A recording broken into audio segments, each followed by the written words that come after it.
अगर पिता की बात मान लेती तो आज हंस खेल रही होती श्रद्धा। आफताब के लिए श्रद्धा ने माँ बाप को ठुकरा दिया। हुआ बड़ा खुलासा।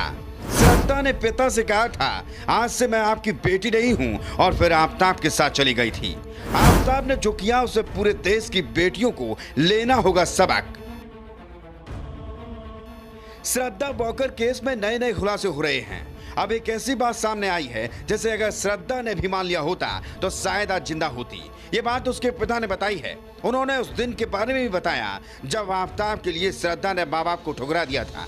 श्रद्धा घर छोड़ते वक्त कहा था कि आज से मैं आपकी बेटी नहीं, 25 साल की हो गई हूँ, मुझे अपने फैसले लेने का पूरा हक है।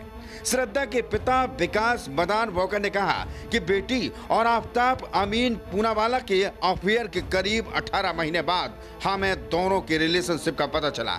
बेटी ने अपनी मां से साल 2019 में कहा था कि वो आफताब के साथ लिव इन रिलेशनशिप में है। इसका मेरे और मेरी पत्नी ने विरोध किया था।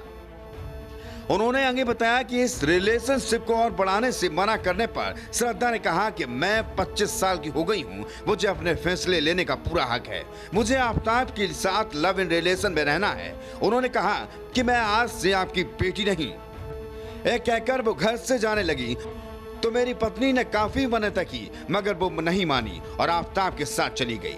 विकास मदान के मुताबिक बेटी के जाने के बाद उसके दोस्तों से पता चला कि दोनों नया गांव और फिर महाराष्ट्र में जाकर रहने लगे।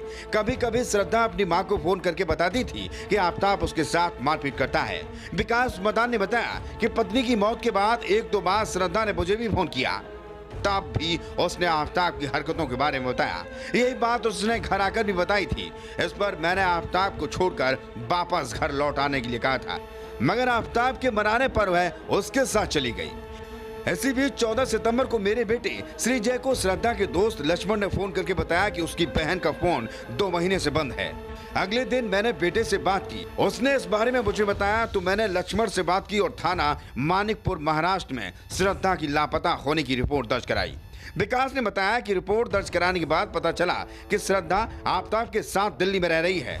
इस पर उन्होंने दिल्ली के मेहरौली थाने पहुंचकर आफताब के खिलाफ बेटी के अपहरण की FIR दर्ज कराई। जांच शुरू हुई तो वारदातों की परतें खोलने लगी। पकड़े जाने पर आफताब ने पुलिस को बताया कि 18 मई को दोनों के बीच शादी को लेकर लड़ाई हुई थी। इसके बाद उसने फ्लैट के अंदर ही उसके धारदार हथियार से श्रद्धा की हत्या कर दी। फरारी से उसके हाथ के 3 टुकड़े किए, इसके बाद पैर के भी 3 टुकड़े किए, इसी तरह पूरे बॉडी के 30 टुकड़े कर दिए। जांच चल रही है और आने वाले समय में और भी खुलासे हो सकते हैं। रिपोर्ट मीडिया हलचल।